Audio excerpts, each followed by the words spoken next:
What's up, Chris? Welcome to the show, man. Morning, Dallas. Good morning, Angie. It's great to be here. Morning. Great to see you. Yeah, we miss you, dude. Well, it's been a The little the while. yeah, the mustache is a new addition. Last time I saw you, we didn't have the mustache. That's how long it's been. It comes and goes, and we're just in one of those, in one of those cycle periods. I got it. Yeah, for the audience, you're going to be upset if we don't post the video of this podcast because Chris is looking good. He's got a nice mustache, and we're excited to be here.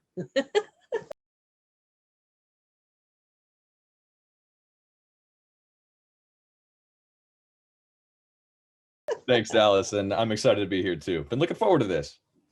Same. Same. So, Chris, we wanted to bring you on because we've covered a lot of different aspects of the program with several of our other staff, but something, and I'll just replay it for our listeners. So we were just talking about this. About a year ago, I came up to Tahoe. You work out of the Tahoe facility, and we did our grand opening for the outpatient up there, which is exciting. Out of all the years that we had the outpatient, we've never had a designated outpatient center. We had the Tahoe Tribune there. We had all kinds of people in the community. Everybody was very excited about this. And we did the grand opening. We cut the ribbon. And literally, let's see, we went out bowling that night, had a great time. And on my way home, all of a sudden the pandemic hit and we were locked down. And there went all of our greatest and best hopes of being, having the outpatient center due to the different restrictions and safety because of Corona. Fast forward, we kind of had to immediately pivot into the virtual outpatient world so that we could continue to help people, but do it in a way that was conducive for the times. Yeah. And here you are. Now that is your baby. You are the one that helped us get this going. You are over it. You've helped us take it to the next level. And I really want to talk about that with our listeners. Well, yeah, I think of the things that I could talk about, that's probably it. Nice. Well, yeah. I mean, you were an awesome, primary counselor that we have. So you had a lot of experience working with clients already. So it wasn't like something completely new, but the virtual world, I mean, it's kind of new for all of us. It's certainly had its challenges. Yeah, the switch in role from that, AOD technician or primary counselor to the virtual outpatient has been, certainly interesting, fraught with challenge, absolutely, because of the virtual nature of things. And it's interesting. The coronavirus has been, in a lot of ways, it's been a detriment to a lot of people, but it's also had a fair amount of boons as well. And one of those being, the ability to do this work virtually. And we found that a lot of our clients and a lot of the people that come looking for help, it's a lot easier for them to get that help virtually. And so the virtual nature of the outpatient has actually been, I've found extremely beneficial for both myself and also for the clients that I work with. And I think we've been able to make a lot of progress in this medium. So, yeah. Dude, that's awesome. Yeah, I think that is the biggest takeaway is like, yes, maybe it's not as intense as physically being there, but the pro is absolutely the vastness of it. If you can reach anybody at any time, anywhere, there's help all the time. And so I think, some degree of help is way better than, not having access to it or shutting down or, I think that pro outweighs maybe like the tiny little bit of con of not being able to pick up on what's really happening physically. Yeah, it's certainly a different level of care. Whereas in the inpatient there, and we were talking about this a little bit, whereas in the inpatient, there isn't really an option, of leaving, of logging off. The outpatient clients are muting your microphone, muting your microphone, turning off your camera. The outpatient clients are actually, they're motivated to show up and to try to work on themselves. And so there is that aspect, but it's been incredibly beneficial, I've found, for the people that live, they travel for work or they live, saying, even in Southern California, they can log into, the outpatient, which was previously just in Tahoe proper, and still, receive some care and some support. And also the community that's been developed, through the individuals that I work with. That's been beneficial as well. They, some of them talk to each other outside of sessions and are able to receive some additional support from there. So. That's awesome. I look back at, our transition just through Elevate. And when we first started, we had the full length program, which was minimum 90 days. And that was our only program. And we felt so strongly about it. We're like, this is the only way. And then, as time came on, different challenges, insurance, people not able to stay 90 days. Then all of a sudden it became like, okay, we have the 30-day or the 90-day. Then, we transitioned. Now this 90 days, maybe more like a 67-day. And we have the 30-day. Hey, wait, now we can actually do outpatient. And the amazing thing is we still see success. Like, we've had to change as an organization and our views of what help looks like to meet people where they're at. And for a lot of people, this is where they're at and this is what they can do. And why the heck wouldn't we be there to help them with this? Yeah, I think it's all directed to answer the question of how do we help the most people using the tools that we have. Me personally, I found, the program to be incredibly beneficial in my life, and sort of the guiding ethos for me of trying to, facilitate this outpatient is to bring that to, as many people as I can, and try to present the concepts of that 90-day program that I've been through myself to the outpatient audience, which is, it's an incredibly different environment. It varies a lot from individual to individual. And, sometimes I'll have, for instance, someone who has 6 months of sobriety in the same meeting as someone who's, got 6 hours. And so there's this question of how do we present, these high level concepts like, taking responsibility for your life and well-being to both of those demographics simultaneously. And so that's, it's got its own challenges, but I found it to be, it's an incredible opportunity for growth for myself. So I enjoy it. Yeah, no, it sounds like, Chris, you're the perfect guy for it too, man. You're upbeat, you're not hard to look at, and people want to listen to you, dude. You speak well. You got a lot of good things going for you, dude. And sobriety is one of those things. But my big question for you is, well, actually, it's not really a question. It's more of a like, will you talk about this? It's not a command either. But why don't you tell the audience a little bit about a normal outpatient session? Like, what does a typical 3 hours with Chris Buenrostro look like? Sure. Absolutely. Well, thank you, Dallas. I appreciate it. You're welcome, man. So a typical outpatient session, it always starts with the check-in. So we're always going to talk about, what you're going through right now, specifically any challenges, gains, wins, achievements, things of that nature, as well as any urges and cravings, really anything that pertains to your recovery and because it is outpatient, your well-being in general. So this is an opportunity for all of the people in attendance to really check in on, what they're going through. And that's oftentimes a lot more in depth than a check-in might be in the inpatient setting. And the reason for that is that people are living their lives. And so there's more going on. Yeah. Coming up on a daily basis where they have to figure out how to navigate, right? And especially through the lens of someone who's in early recovery.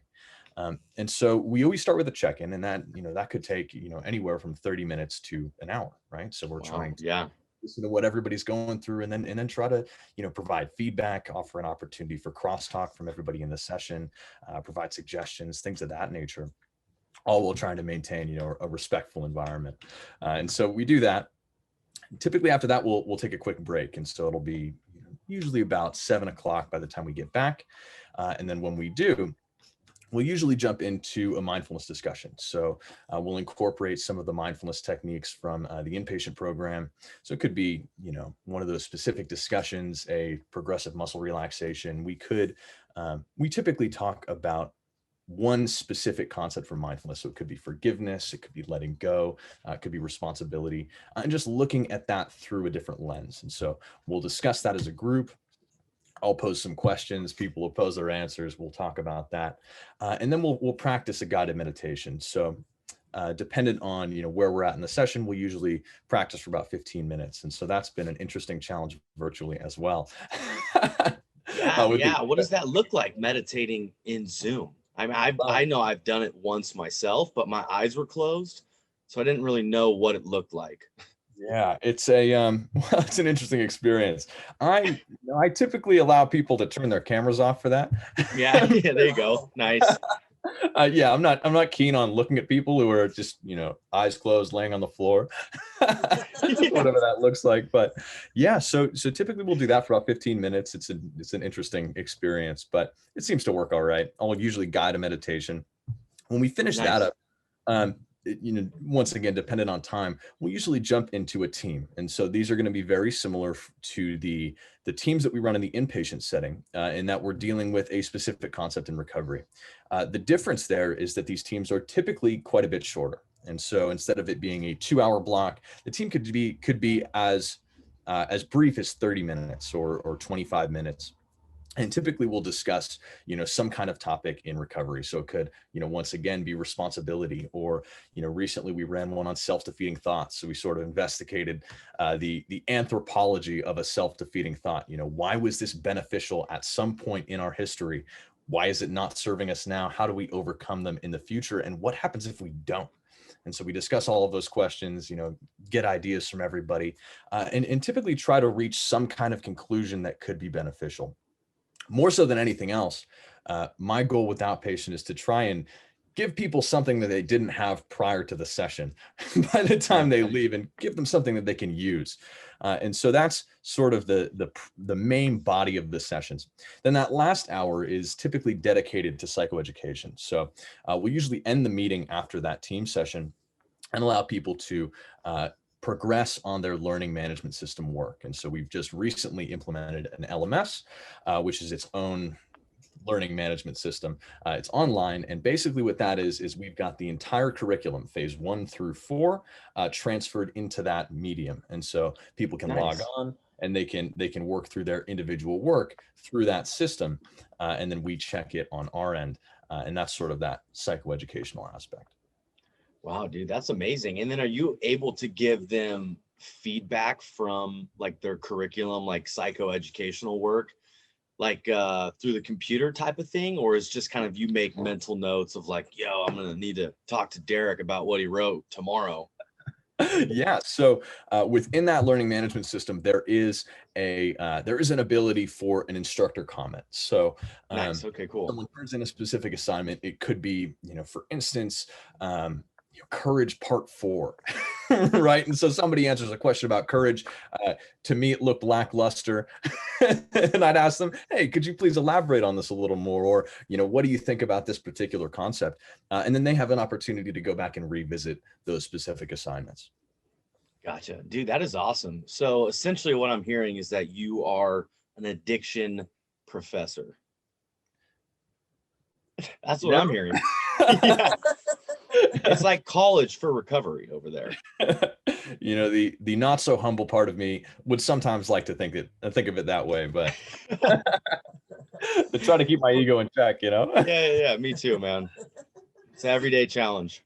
Chris, have we figured out a way? Because, I know a big part of what you enjoyed about the Elevate program, what we all love about the Elevate program, is the exercise component. Have we figured out a way to put that into our outpatient as well?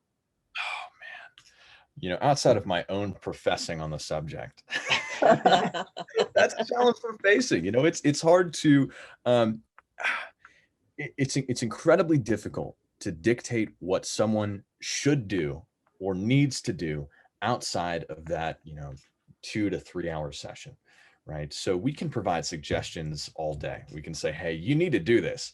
But the closest that I've come to approximating some sort of education on exercise is really trying to present the benefits to the group as a whole. And so we'll discuss, frequently, the benefits in terms of neurotransmitters, in terms of developing discipline, all of the above as it pertains to exercise. And typically we found that people are, more than willing to jump into that.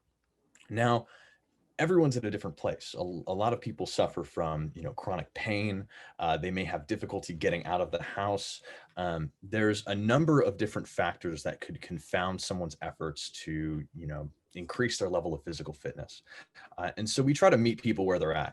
If all you can do is, walk outside for 5 minutes a day right now, like that's okay. Yeah.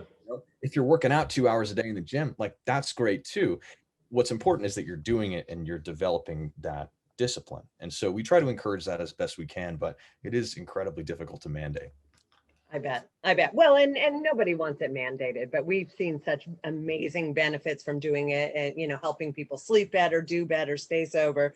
So, but it is a challenge. I mean, unless you want to run like a Zumba class during one of your sessions and have everybody participate, you know, we'll have to figure out how we can get this in. I'd be there, dude. I would pay to see you two Zumba-ing.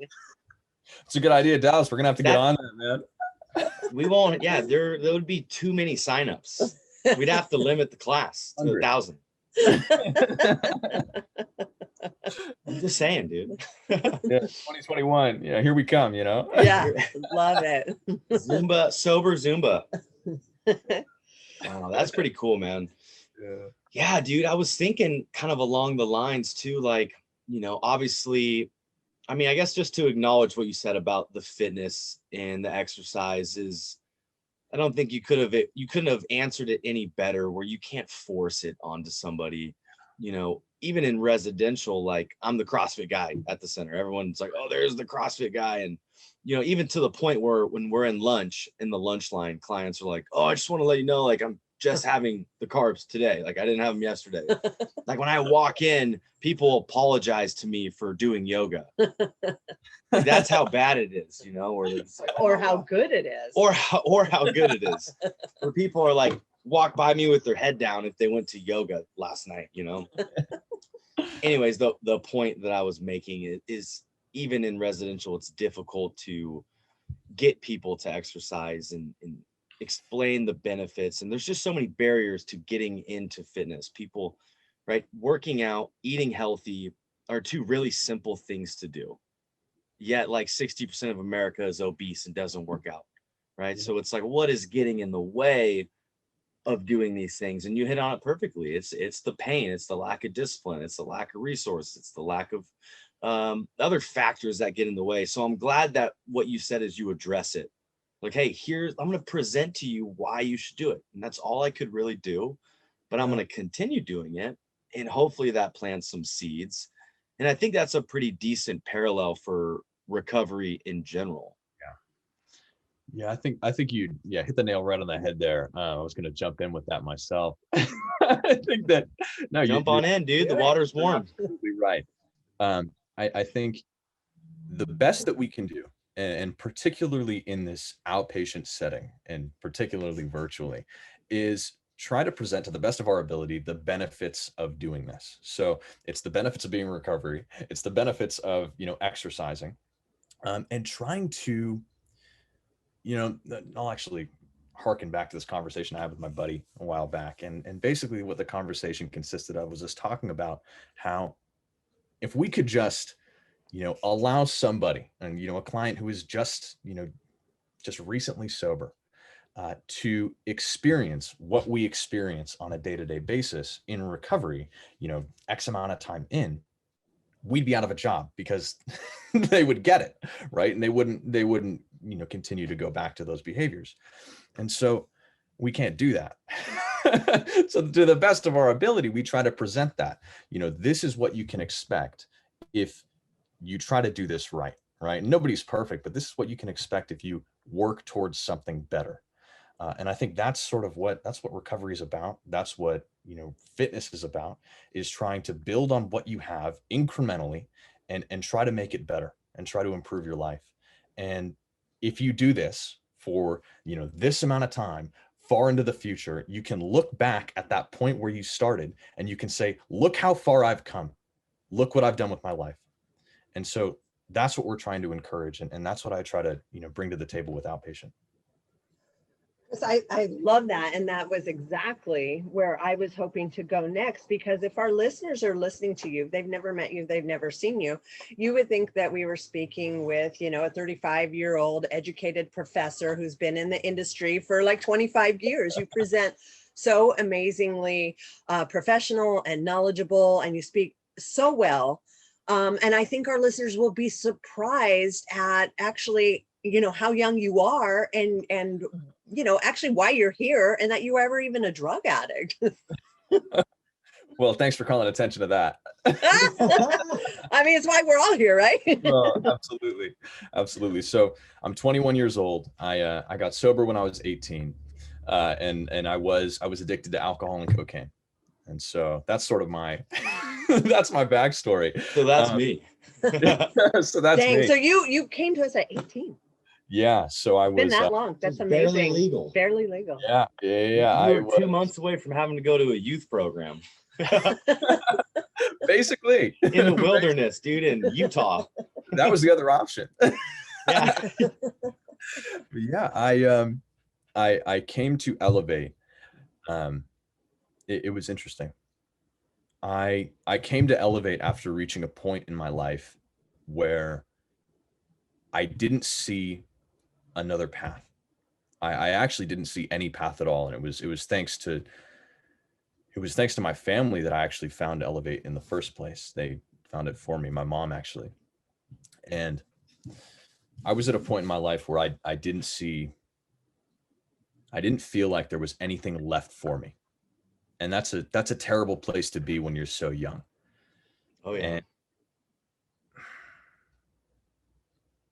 And the combination of the work that I did and the support that I received when I was in treatment completely changed the course of my life.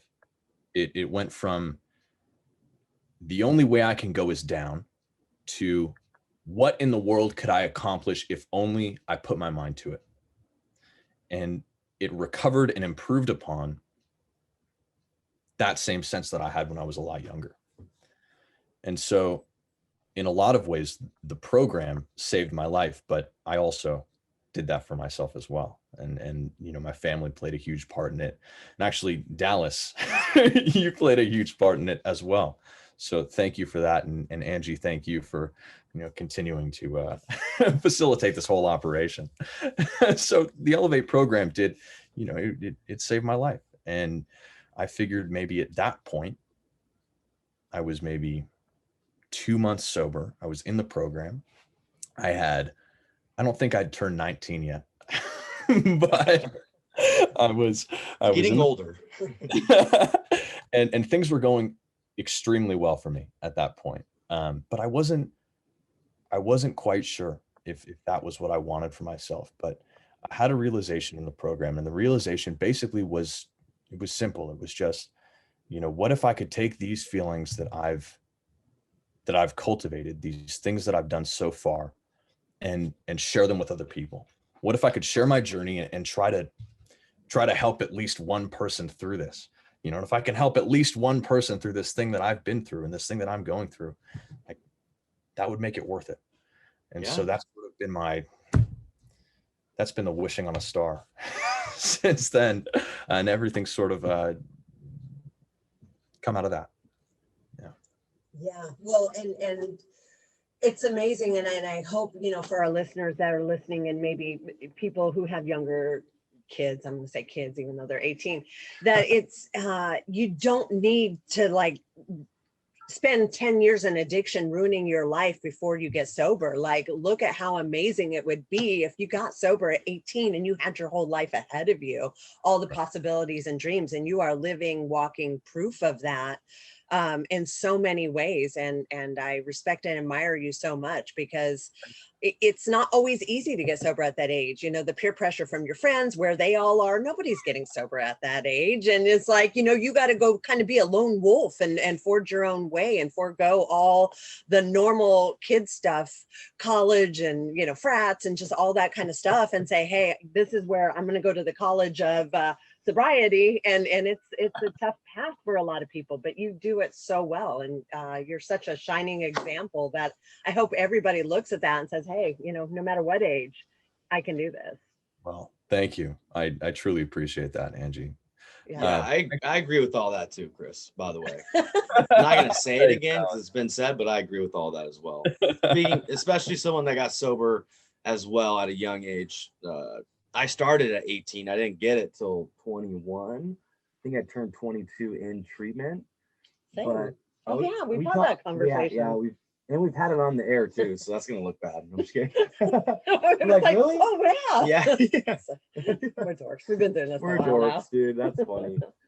But yeah, man. So I get the being young. I get the not having support with your friends. I get the being in college.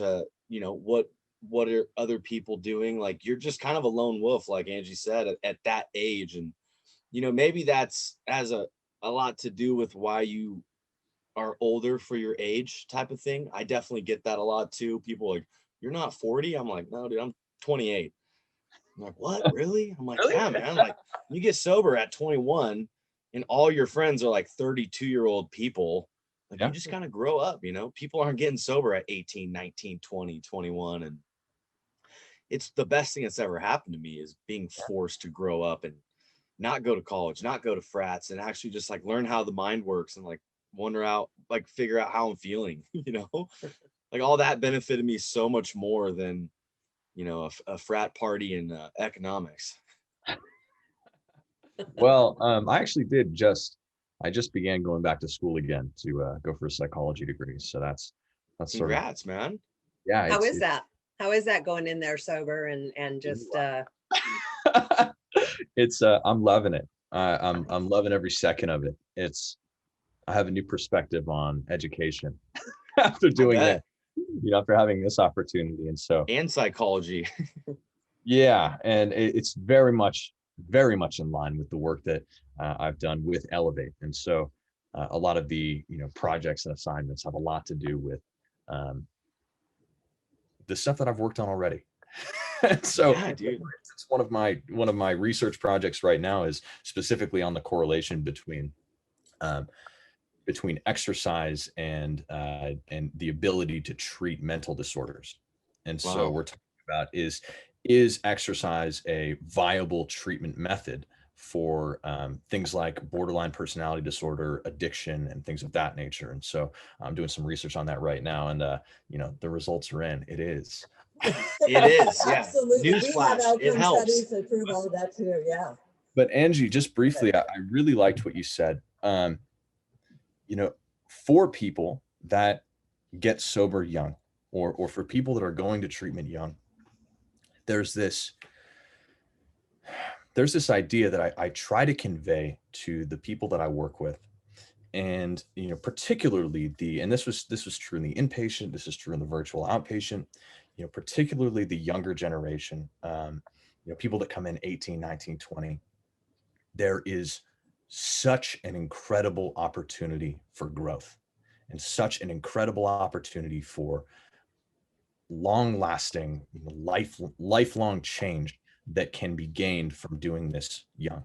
And so I see it every day. I see people that come through outpatient or come through the inpatient, transition to outpatient, and continue on the path. And I see the trajectory with my own eyes increase as they continue doing the right thing, right? So it's like maybe they go to treatment and they have nothing, right? They don't have a job. They're not in a relationship. Their parents are going to kick them out, right? All of these things. They're not going to school. They finish treatment and like maybe at least they're sober. Maybe they apply for a job and like, okay, maybe they get it. And then they start working out. And then they start meditating, and then their relationship with their family improves. And then, down the road, they get into a committed relationship with somebody who supports them. And then maybe they get promoted at work, and all of these things start to add up. And then they're going to school and they're working out every day, and their relationships are the best they've ever been. And they're still sober, and they're like 22. Right? Yeah. And it's like, well, what could this person do if they just kept doing that? Right. And obviously nobody knows, but my estimation is that their lives could be pretty good. So that's what we try to preach to them. Dude, that's the goal. And the best part is it's your own projection of your own life. Yeah. Like that's what you experienced. Yeah, absolutely. Like, holy shit, dude, I could do whatever I put my mind to. My life could be whatever I wanted it to be. And I'm in total control of that. And I want to share that with other people. And if I was to pick one takeaway from getting sober in my life, that would be the same takeaway, is that I can be and do whatever I'd like to do. And that I don't have to it's hard to convey. It's a hard idea to convey because you have to experience it to understand it. That's at least what I've experienced. Is if there's clients, right, when they get to the program, they don't have enough experience or anything tangible to show them that they could be in control of their life and that they could do whatever they'd like to do. Like, you have to really experience that and go through that journey, and it looks different for everybody. But once you do, you get it, and sky's the limit type of thing, right? So I commend you for trying to relay that or convey that as well. It is difficult, but when people get it, like you said, it makes all the difference in the world. And it makes all of it worth it when one person can realize that the world is their oyster again, especially from where they started. Yeah. But isn't that the strength of you guys and the Elevate program, is leading from the front? Like, you guys have been there, you've done that, you're successful, and then you have certainty to lead others the same way because you've seen it firsthand, it can be done. And I think that's really the strength of what we do, is we don't expect them to do anything we haven't done ourselves, because we've all been there and done that. And so we can hold them a little more accountable, we can push them a little more because we know the potential that's there by having been there and done that. Yeah, I think that's one of the program. I think the concepts presented and the people that present them is, it's a beautiful thing in a lot of ways. I think that's what the program does, what Dallas is talking about, that you're instilling this sense that, if you take responsibility for your life, if you take on more responsibility and you hold yourself accountable and you do these things every day that you need to do, your life will get better with certainty. It will absolutely not get worse, right? And we all know that it gets better, right? So we have this, like, I can say it with certainty that if you take responsibility for your life, things will get better. And being able to portray that, I think, is the strength of the people that work at Elevate. So we've all had that experience, and we can share that with people. And I think that's something that's worth sharing. Right? Absolutely. I think one thing that's important to mention, we all know this to be true, but we haven't said it, is like, just because you get sober and you do the work doesn't mean all of a sudden life becomes super easy and the clouds come out and the birds sing and like everything you do is amazing. Like, challenges still happen, losses still occur, like upsets still happen, and we just get through them and stay sober and still stay the course of getting better and better. It's not like because you get sober, all of a sudden everything's magically fixed from this point forward for the rest of your life. There's still continuous life challenges that come up. We just know how to deal with them better and don't let them define us or cave us in or ruin all the progress that's been made. I think that's spot on. Absolutely. There's this idea of the pink cloud, right? In early recovery, where everything's great and it looks like it's being that way. And then life knocks you down. Yeah, absolutely. I will say from personal experience that the hardest times in my life thus far, and that's not saying much because I am still very young, but the hardest times in my life so far have happened in recovery. Right. Yeah, dude. I mean, I don't know. I think I've experienced a bit of both hard times in sobriety and in addiction, but yeah, it's hard to say. I mean, I agree with that. Like, life's full of suffering, life's full of suffering. No matter what you're doing, doesn't matter. You're going to suffer. That's just a human experience, but you need to be prepared for it in sobriety. You need a different set of tools, because it's going to happen. People are going to pass away and you're going to get sick and lose jobs and lose money. But, that's going to happen for sure. So just learning how to deal with it, it's got to happen. It's got to happen. And it's doable. And you can stay sober through it all. Yeah, exactly. That's the beautiful part. You don't got to use over having a human experience, Yeah, and what I mean by that is that the hardship in my life prior was self-inflicted. Yeah, likewise. Yeah, as a result of my addiction, and the hardship now is far less self-inflicted. Right? There's things going on. Right? Things happen to people. Right? People get sick. People die. incredible tragedies occur in the world, but it's up to us if we actually want to, suffer through them, as opposed to, trying to make ourselves stronger as a result of them, right? And trying to work through them and staying sober while doing it, and not making that suffering any worse. So I think that's a big part of recovery, is just learning to, try to not make that suffering any worse, because it will happen. Yeah, the self-infliction. We still do it in certain ways, and learning how to not do it is incredibly difficult, but incredibly rewarding. And I think we just got to be prepared that it's not going to always be great, but it's not always going to be bad either. It's just going to be what it is. And I think, in other modalities, they're sober, but they're really pissed or miserable or white knuckling it. And then, if you would hear us talk, you'd think everything's amazing all the time. And that's not the case either. It's just life, and learning to navigate it, feeling the appropriate emotion for what's happening, going through it, being with it, and getting through it to the other side. I think that's a really great point, Angie. There is oftentimes when people get sober through, even I've seen in this program, there is, the drug of choice is gone. It's removed from the equation, albeit in a lot of cases temporarily, but the pathology remains, right? So the addictive behavior gets transferred to something else. It could be, in some cases, something positive, like, exercise, or it's not a whole lot that's super positive, but CrossFit, pretty much. Coffee. Could be, right? One Broccoli. of those things. Zen. Yeah. And so you see nicotine, food, sleeping too much, all of these, watching TV, gambling, right? All Video of these games. Yep. Additional pathologies, right? And so in other cases, it's things like anger and frustration, and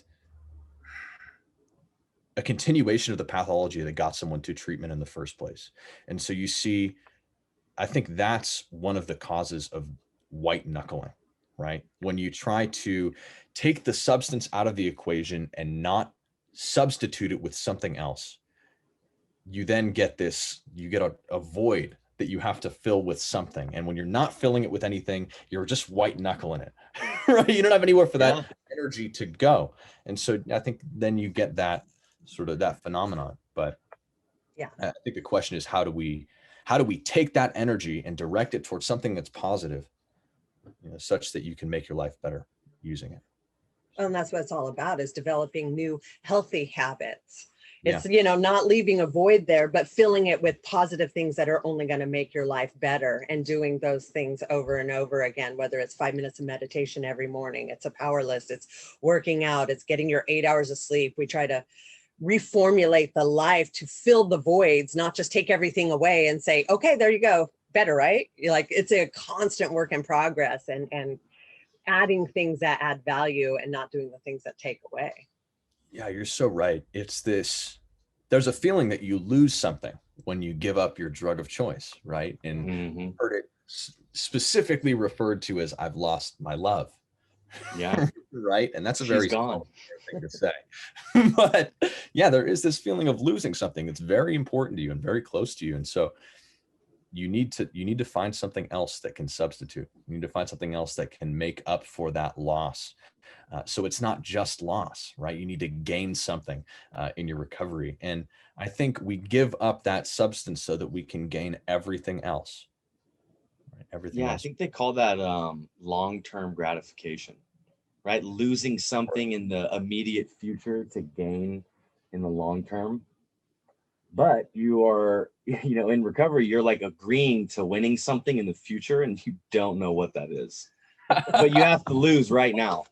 You have to go through withdrawal right now. You have to go to groups right now for the hope of something better, and not knowing what that is, or if it's even possible. But Chris B is telling you it is, and you got to believe him. That's what recovery looks like in real time. Yeah, Chris, it's a hard sell, dude. It's a hard sell. Yeah, it's the 1 cookie now or 2 cookies later. Yeah, dude. But you don't know if the 2 cookies are coming. Yeah. Chris is Yeah, just telling you that he is. And you have trust issues. And addicts, we want instant gratification, not that delayed, maybe someday. We want it now. Yeah. I always get my cookies now. The Oreos. Yeah. So I hey, love to the switch best. gears, Chris, I like to talk to people about what their personal recovery looks like. Not in a sense of like giving answers to individuals, like maybe the audience or family members that are listening, but just to kind of point out some themes or give like kind of ideas. So as someone who is younger, who's 21, who's crushing it in life, like what does your recovery look like now, 3-4 years into recovery? What does that look like for you, like currently? Absolutely. So, I mean, the emphasis for me, and I find other areas begin to lack when I don't have this, is some kind of both social and familial support, and in this case also romantic. But there's this idea that I think social connection plays a huge role in it. You need to have some kind of foundation of people in your life that can hold you accountable, because I'm not perfect and I'll slip. And so there's a lot of benefit to be gained from having supportive people in my life. That said, for me, it's got to be discipline for those moments, because there isn't always going to be somebody around. And a lot of my time is spent in solitude doing the things that I need to do throughout the day. So keeping busy and staying to, a disciplined schedule has been a huge benefit for me. It's, working out between 6 and 7 days a week. It's, practicing my mindfulness, both in the moment and formal practice. It's reaching out when I feel like, I need some additional support. For me now, a huge part of my day-to-day life is, running outpatient. And so in terms of a recovery-oriented activity, that's usually sufficient for me, because I'm doing that, for a good chunk of my day. Other than that, I'm doing schoolwork and things of that nature, throwing in some recreation, going on walks, playing with my dog, things like that. And so, for right now, my recovery it relies heavily on my ability to stay true to the commitments that I've made for myself. And so that's working out this amount of times a week. That's getting up at a certain time. That's going to bed not too late. That's, eating the right food, and things of that nature. And so that plays a huge role for me. Dude, yeah, great answer. Sounds very balanced. Like If we're looking at that wheel of life, man, you ticked all the boxes. Doing That's those amazing. regularly, actually, plays a huge role, I think. Yeah, no, I love the idea of balance. I love the idea of like segmenting your life, and especially for me, right? I've been ADHD my whole life, so I'm really good at doing like one thing. Like I just tunnel vision. I could only do one thing, and I still somewhat believe that.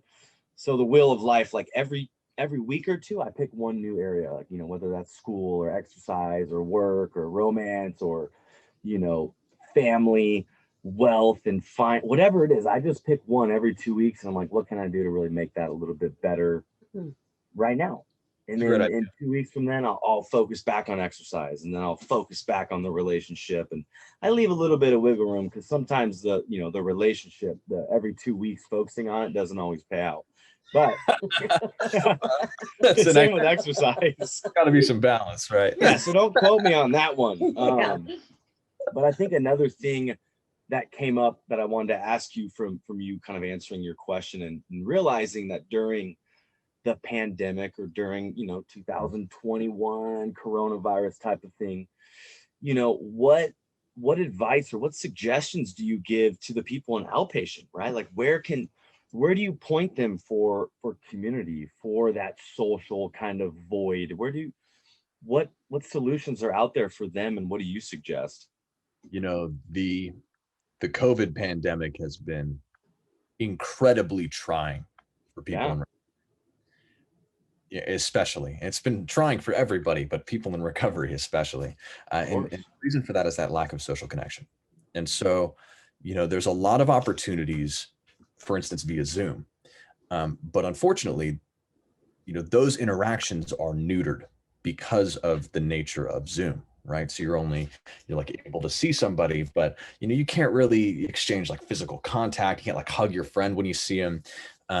If you do see people, like maybe, well, we'll get to that, but it's been difficult trying to develop an idea about like what would constitute a balanced life when you can't do all of these things, when your sphere of things that you're allowed to do is so small.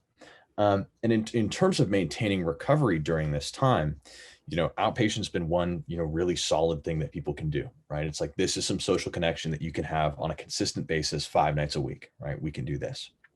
Outside of that, I've seen people have a lot of success with, hiking, with running, just getting out into the community and doing something physical. That's been beneficial. Yeah. If you have, some kind of friend that you can meet up with for something like a hike or a run or a walk, I've seen a lot of that help as well. And so that's absolutely something you can do. And then dependent on where you are, there's like gyms that are open, or like, soul cycle classes, and things of that nature. Now, meetups are pretty limited right now. And so that's been sort of this point of contention. It's like, what can I actually get out and do right now? Because, like, for instance, sitting down in restaurants isn't something you could do for, almost all of 2020. And so that's definitely been a challenge. And, every day we're trying to, brainstorm new ideas of things that we can, get out into the community and do. For instance, with the contribution section of the Wheel of Life, a lot of that stuff relies on, being able to contact in person people that are in need of help. And a lot of those opportunities have been, completely shut down or furloughed for the last year. And so if you were to say, around the holiday season, wanted to volunteer for like Salvation Army, in a lot of cases you couldn't because of the virus and the nature of the world right now. And so it's definitely been a challenge. Yeah. Well, and the thing that sucked about that, and we went through that too, because we've always helped out at the women's shelter. We brought presents, or we help out at other places. And if you don't have the money to contribute, how do you give of yourself when you're not allowed to be there? It has been extremely challenging, for sure. Yeah, no, that's very true. I mean, we have an organization we used to work with all the time, and we kept checking in and checking in. We check in for, Thanksgiving and Christmas and Easter. And it was like, yeah, we're not doing anything right now. Or not that they're not doing anything right now, but there was no need for volunteering. There was no need for additional help. It wasn't, the risk versus reward just wasn't worth it to them. And I completely get it, but it did make it difficult. Luckily for us three, we have this vehicle of being able to help people and be of service, and also get the recovery piece, like you mentioned, Chris. And, one thing I did want to say is, when clients are getting closer to the end of their program, I found myself encouraging them to do outpatient strictly for the social connection. Like, hey man, check it out. When you get out of here, there's not going to be meetings. There's not going to be people to hang out with outside of Zoom. Even if you don't need that level of care, you should still do it. If you have insurance, go for it. If there's a way to get yourself some outpatient for a relatively decent price, you should absolutely do it. Get 3 hours of recovery and then some. So I've really been, I don't want to say selling, more pitching the idea that even if, right, because some people were like, oh, I don't need outpatient. I don't need to be in treatment. I'm done with treatment. I don't need this level of care. And I'm like, you probably don't, but you should use it for all these other pros. Yeah. Go get all the extra help, because it's not out there in the real world right now. Well, and I think that's a common mistake, is I did the work, now I'm fixed. It's like, no. You got to keep doing the work. It's a law of the universe. Like, nothing stays the same. You can't say, oh, cool, I did all this work, now I'm fixed, and I just continue. It's like, you got to keep doing work, or you're going to start sliding back down the other side of the hill. Little things will fall out. And we know how that works. It's like a snowball. And the more you're not working on yourself, the more you're actually destructing yourself. It's surprising how quickly that change can take place, right? It's just like, it's the universal law of entropy. Right? Things will decrease over time naturally. I think that's one of the one of the primary benefits, I think, of outpatient is that there is an opportunity to connect socially, and particularly needed, and it's beneficial. And even if you're not, you don't feel like you're in need of like that much care, there's still, I think there's still benefit to be gained there, because it's very free flowing. We stick to the schedule, but within that schedule, there's a lot of opportunity for bouncing ideas off of each other. And so, depending on what you're going through in your life, there's always going to be time for you to talk about that and receive some kind of feedback from other people that are in, a similar situation. So it's not just an echo chamber within your own mind, and you're not talking yourself anything not too great. So yeah, an echo chamber of your own mind is a ticket to hell, dude. It's a one-way ticket, dude, to Shitsville. Chris, how do you handle the different demographics? Because, for example, in residential, we can have one-on-one counselors paired up with somebody that's, either their age range or their gender, or that sort of thing. But with you, you have to handle all of it, the entire diversity of young, old, newly sober, been sober for a while. Like, how do you handle and meet everybody where they're at with such diversity? So it would be. I was going to say, or do you? or is that even possible? It wouldn't be accurate to say that I treat everyone the same. I think what it would be accurate to say is that, so I think it was Carl Rogers who first pioneered the idea of unconditional positive regard, right? And so that's sort of how I try to attack the sessions and my outpatient in general is this idea of like, well, you're here, right? You had the motivation to show up tonight, and you want to talk about what you're going through. And so because of that, you fulfilled your end of the bargain, in my opinion. And so regardless of what you're saying, like, I'm going to try to validate that. And I'm going to try to say, look, like, I appreciate you for being here and talking about what you're going through, because that's a lot in of itself, particularly if you're coming off something like a relapse, right? You relapse over the weekend and then you show up on Monday to outpatient and you're willing to talk about that. Like, that's a huge win, right? Because that's you're cool not in my book. Behavior, right? You're stopping in its tracks and you're doing something about it. And so for me, I try to, regardless of, whatever stage somebody's at, what kind of demographic they belong to, I try to acknowledge the hard work they're putting in. And even if that hard work is just them showing up and being willing to talk about what they're doing. And so I just, I try to treat people with respect. I think it's pretty basic. I love that. Well, I definitely need to acknowledge and take this opportunity to acknowledge you and Dal, because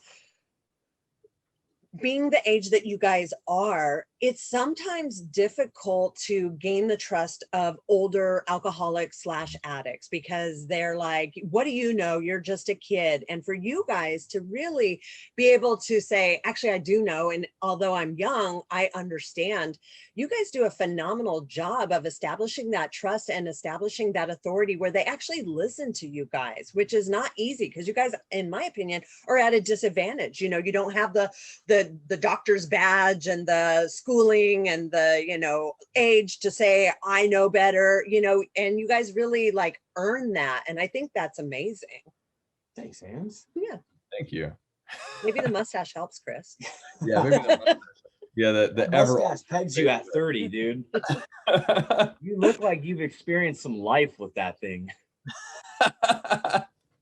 It comes and goes. Well, I think that's sort of the eternal problem of being like young in this position. That's something I've been, dealing with to varying degrees of success since first starting in detox, was trying to establish, some kind of credibility. And it's not fair to say that I've mastered that, but I certainly try to just, establish myself as somebody who's at the very least there to support whoever's in the session, right? So if you're, 55, 60, you're coming off a relapse, you don't want to hear how to live your life for me, like at the very least, I can try to provide some support for what you're going through and say, hey, everybody here knows to some degree what you've been going through, and we're all here to support you. And me especially, anything that you need that I can do, I will try to do for you. And so I think, for me, that seems to work, right? Yeah. It's providing that support, being as kind as I can to that person, and genuinely listening to what they have to say. And like that usually does the trick. So. Well, and I think you hit it right there. Genuine. You are 100% genuine. You're not trying to do this. You're not trying to be there. You legitimately are that and living that, and your genuineness, Dal too. I mean, you guys are just who you are, and that shows. And I think that right there puts people at ease, because it's not an authority figure telling them what it is. You're just being you and being there for them. And that really, I think, relays well to the clients. We hear it all the time.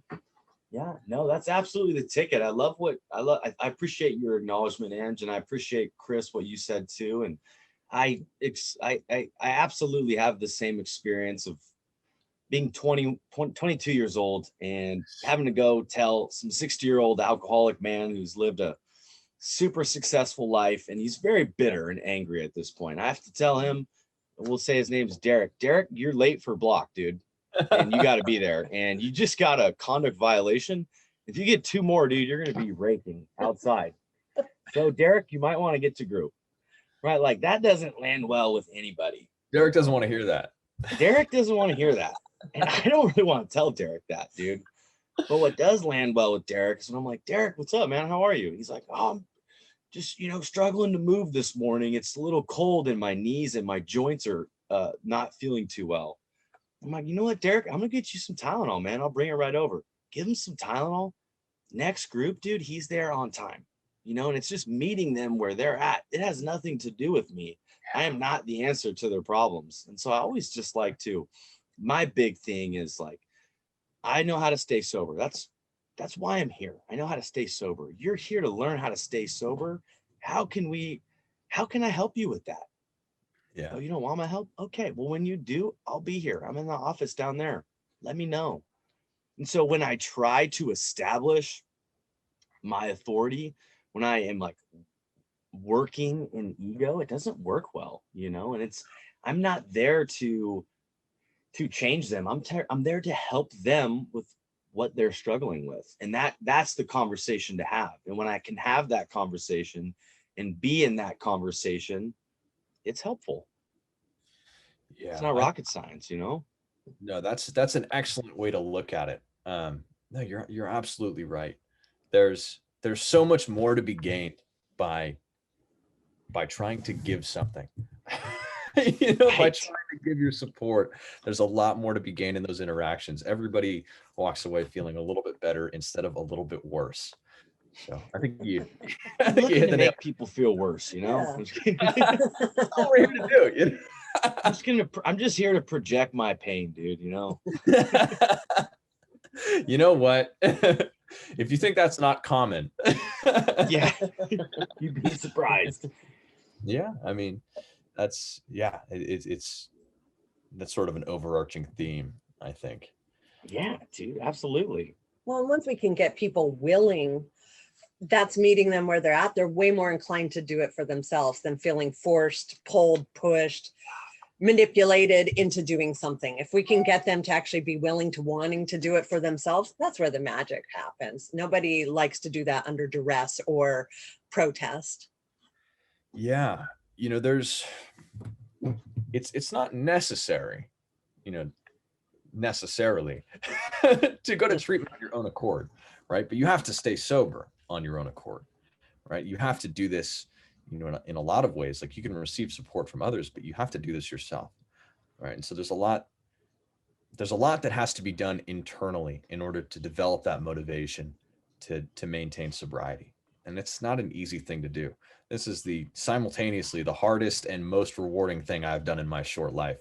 So, I think it's important to recognize that the people that come here for help, they're going through what could very well be the most difficult thing they ever go through. And so you're absolutely right, Dallas. Meet them where they're at. Mhm. That's the play, dude. So Chris, man, in your short life, you've done a lot, and we've definitely acknowledged you for that. And Thank I you. still agree with being very proud of how far you've come. Absolutely, dude. It's amazing, and I'm very blessed to have seen that growth. Like you're one of those clients, or you were one of those clients, right? That it's like why you show up to work, for people like Chris B. Like that type of story is why you probably understand now why you do the work that you do. Yeah. What's next for you? What are you doing? I know you mentioned going to school for psychology. Like, dude, that's super badass. Where do you want to take that? What does that look like for you? So I think it's an extension of the idea that I talked about earlier, that like maybe if I could help somebody through what I've been through, then it would make it worth it. I think the extension of that now and into the future is, right now it's getting a degree, right? And Right. once Full-time gig. and the plan right now is to get the bachelor's in psychology, and then move on to graduate school. And so longer term, I would like to get a doctorate. I'm putting that out there. Yeah. So that's the goal right now, and that's actually for a number of reasons. It might be personal, wanting the credentials to back up what I say, but also more so than anything else, my goal is to learn as much as I can about this so that I can help more people. And so I want to continue doing the outpatient for the foreseeable future. That's the goal, right? Is to continue doing this while I earn my degree and learning more so that I can be more effective in my job. And then, post that, I mean, the sky's the limit. And so ideally down the road, and this is sort of it's barely articulated. That's very low resolution, but down the road, I would see it. I would like to both, practice in psychology in terms of, addiction counseling and things of that nature, and also do research and then also teach. And so sort of a threefold, approach to how I would like to live my life down the road. And ideally, I think that the reason behind that is that, I would much rather try and develop something novel, a new way to treat addiction or a better way to treat addiction, than spend the rest of my life trying to regurgitate what somebody else has already figured out. And so that's why I want to go for the credentials. That's why I want to get the doctorate. That's why I want to continue practicing. And that's why I want to research is so that, down the road, maybe in some small, barely significant way, the work that I do could help somebody else get sober who's never come into contact with me. And so that's sort of what I see for my life if everything goes according to plan. Oh, it will. That's Let's amazing. see how it goes. That is a lofty but amazing goal. And I think Dallas is right. Anyone who could do it, you could do it. No doubt about it. And hopefully you stick with us the majority of it. You come up, you become our LMFT, you become our clinical director, all while you're doing this other stuff too. That's my goal for you. I love it. You heard it here first, dude. The job's yours. You got the job, dude. Congrats. I'll keep you updated, and that's the plan. So I would be happy to be part of the team, awesome. in the future. So yeah. So Chris, shifting gears, and I know we're getting near the end here, but I've got one thing, and you're the only person I know that we're going to interview that can answer this question. In this new world, the Zoom world and the virtual world, how the heck do you combat, and it's a new terminology because it never even existed before this year, Zoom fatigue? Like, how do we sit in front of a computer for so many hours and still stay engaged and present and getting stuff out of it? Because I know even for myself, after about an hour, I start getting bored. It's like easy for me to get on my phone without anybody noticing. I lose interest. Like, how do we stay engaged and handle the fatigue? That's an excellent question. And it's a difficult one to answer, but for the generation that grew up playing video games for hours and hours at a time, I mean, I think the question I think it's like interest and motivation based rather than, physiological fatigue based. And so, Zoom fatigue may be combated through, trying to make the content that's presented as interesting as possible. And now that's a difficult thing to do. But especially for multiple hours on end. Yeah. yeah, outside of that, I'd say frequent breaks, staying hydrated, Lots of water. mandate some push-ups every 30 to 45 minutes. Perfect. That's what I need to start doing every 20 minutes. Just drop and do some push-ups, and then I'm back in.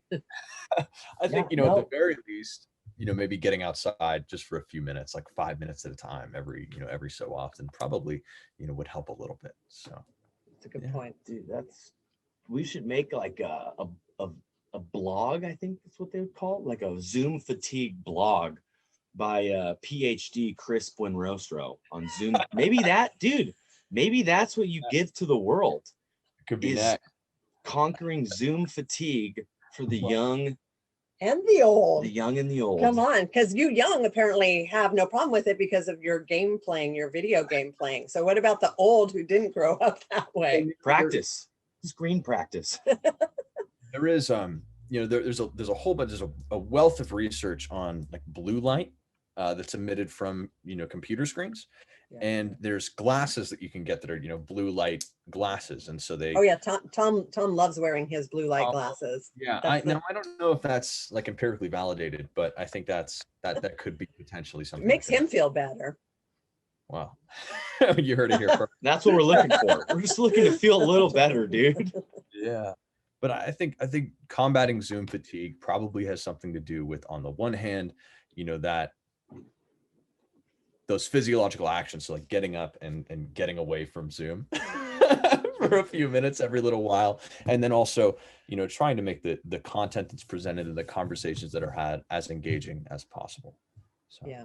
could be too Well, and I think part of the problem is just the lacking of that physical connectedness that we experience over Zoom. It's like super great that I get to see you because you're in Tahoe and we're here and we get this connection, but it's not the same as like me and Dal being right next to each other and having that sort of close contact physical connection. And it's definitely a challenge. Yeah, it's definitely difficult. Yeah, it's definitely like a watered down version of connection, but hey, dude, connection nonetheless. Exactly. If I was to give my 2 cents on that question, I would say it's kind of similar to everything. It's just your interest and just noticing when you're not engaged. There's things that I do all the time that aren't Zoom that the same fatigue happens. Yeah. Whether that's coaching, whether that's counseling, whether that's listening, whether that's with TV, whatever it is, I notice when I don't care, or I notice when I'm wandering, or I notice when I'm slipping, or whatever it may be, So I think a good thing for Zoom fatigue is to just notice when you're fatigued.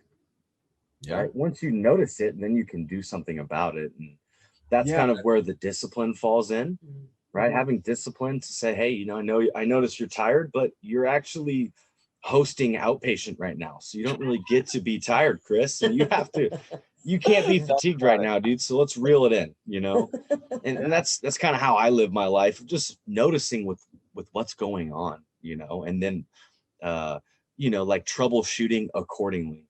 Yeah, you're right. And maybe it's just mindfulness, being aware of what's happening, and then discipline. It's like, this is happening, but I need to be here. So let me put in my discipline and be here. Yeah. And water. And get some water and do some push-ups.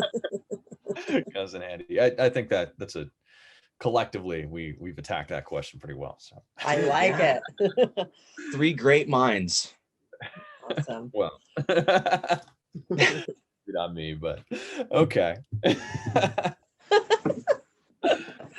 Chris, it's been amazing seeing you today. We should actually do these Zooms more often since we can't do the in-person so much anymore. I really enjoyed hanging out with you and having these really, I think, great and productive conversations.